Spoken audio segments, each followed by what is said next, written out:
Sound is a specific type of a wave, and after our discussion in intensity, measuring the intensity proportional to the inverse of the radius squared, it's important to mention a term called intensity level, not to be confused with intensity, which we already addressed. Intensity level is a term that we will discover is given the symbol beta. We'll talk about in just a moment. First of all, sound is a longitudinal wave. A longitudinal wave is a compression wave that must have a medium to propagate. And since compression waves utilize the medium to propagate the energy, the speed of that wave depends on the medium. And then I just have a few examples here that are listed. There are more listed on page 348 in your book. Air, typical air, has a speed of sound of 343 meters per second. However, frozen air at 0 degrees Celsius is actually 331 meters per second. This is an interesting fact because the only difference between air and air at 0 degrees is the density. And what we see here is that the density causes a decrease in speed. And that's really important because a main confusion amongst lay people coming into physics is thinking that the speed of sound through water would be slower through air because of that density characteristic. But the speed depends on the medium, and the medium has a lot more complexity than just its density. It has electrochemical properties that you study in chemistry, and we learn that water is a pretty good conductor. We think about conducting electricity as being analogous to conducting energy. Sound is energy, and so water is able to propagate energy at a much faster rate of 1440 meters per second. By that same analogy, steel is an excellent conductor of electricity. It's also an excellent conductor of sound. Sound propagates through steel at 5,000 meters per second. There are various other speeds that may be relevant as we move through, but those are the main ones to keep in mind, and certainly important to analyze in terms of the characteristics of the material being more important than the density of the material. Additionally, with sound, there are a few terms that are familiar at this point, first of which would be the term pitch. Pitch is a measurement of frequency.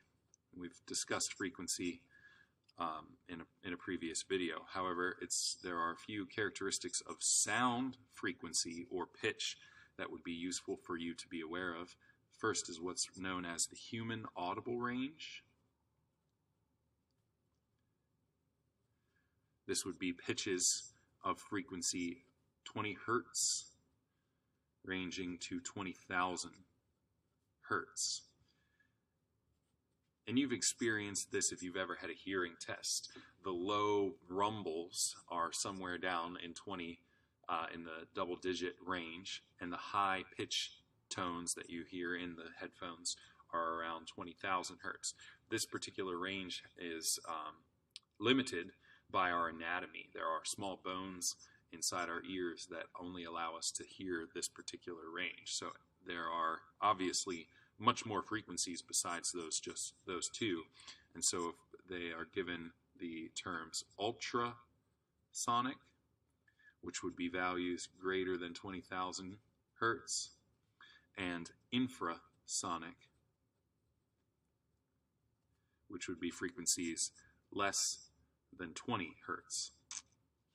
Ultrasonic examples would be things like the sonar location of a bat that it uses to hunt at night, or infrasonic would be an example of low tones from such animals like a whale or an elephant, and also things like earthquakes actually propagate at double digits, less than 20, and sometimes even single digits. This is why we can often feel an earthquake coming, but you can't necessarily hear the vibration. Nevertheless, the second familiar characteristic would be loudness. And loudness is a measurement of the energy of a system, but specifically intensity. And that's important because we can imagine that the loudness would be the energy of the system at a given location. And since the energy of your vibration voice is louder the closer you are, but softer the further away you are, that's not actually a true measure of energy. It's a measure of intensity that has been reduced as an inverse to the radius squared. And so intensity is the true measure. We've already addressed intensity as being power over area, given in the units watts per meter squared. And watts, addressed in a different video, is simply the rate of energy. So this would actually be joules per second over meter squared. Just to note that those are all in SI units and they measure intensity, right? There, as with the human audible range, there is a certain loudness that humans can hear. And so there is an intensity range for humans that would cause your ears to vibrate at approximately 10 to the minus 12th watts per meter squared, all the way up to 1 watt per meter squared. And this seems like a gigantic range. However, because of that inverse square, it's an exponential movement over approaching a source. So you can imagine that if I had a bullhorn that was putting out an extremely loud sound, since I'm looking at an exponential case, if I wanted to stand in such a way that, let's say that I stood a particular distance away here, if I wanted the sound to be twice as loud, I'd actually have to make it 10 times intense. And so you can see that as I scale up these 13 powers, 10 times, 10 times, 10 times, 10 times moves rather quickly. So actually this range does appear large at first, but it does move very quickly because of that exponential decay. Essentially, the exponential decrease of the sound as it propagates further away through the medium. And you can imagine that this is due to the intensity being spread out over that larger sphere as the energy moves away from the source. That being said, it's very hard to judge loudness of a system based on intensity. If I told you that the intensity was 10 to the negative 12th or 10 to the negative 10th or 10 to the negative 6th, how would you know how loud it is? And that's truly a confusion. And so while this is standard SI basis, this measurement is not useful in a day-to-day analogy. And that's where the term intensity level was created. Intensity level is a non-SI system for measuring loudness of a sound. This is given the Greek symbol beta, as I mentioned, and is measured in decibels, lowercase d, capital B, indicating decibels. Now, decibels is a non-SI unit, but it is a useful transformation of this range into a much more reasonable number that we can then discuss as being loudness. And so this has gone through an exponential transformation known as a logarithm. A logarithm is a base 10, and so you can imagine that it moves in powers of 10, which is exactly what sound models. So the formula is 10 times the log of the intensity at that point divided by I naught.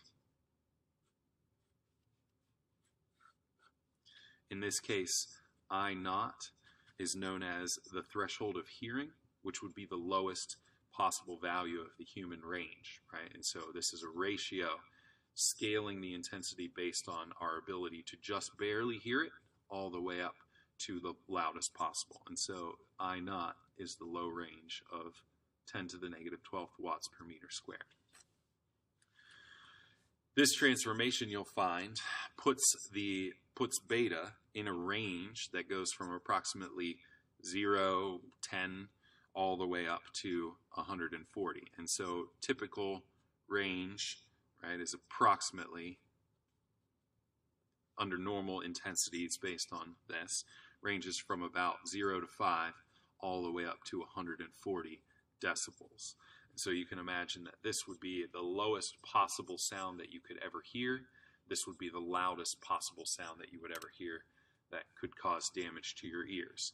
Somewhere in the middle, normal conversation about what I'm speaking now should be about 65 decibels. And so you see that if we're using this as a measure, 65 decibels is standard sound. Something less than that would be a quieter whisper conversation. Something louder than that, up to about 100 to 120, would be about as loud as a rock concert. 140 would be standing directly next to a jet engine while it's at full power. Intensity level is simply a transformation and is only useful in making sense of the sound, and is built out of the true value, which is the intensity, which is the actual measure of the energy based on area. You'll often use this to transform backwards to find the intensity so that we can then find the energy so that we can then utilize that in various other calculations.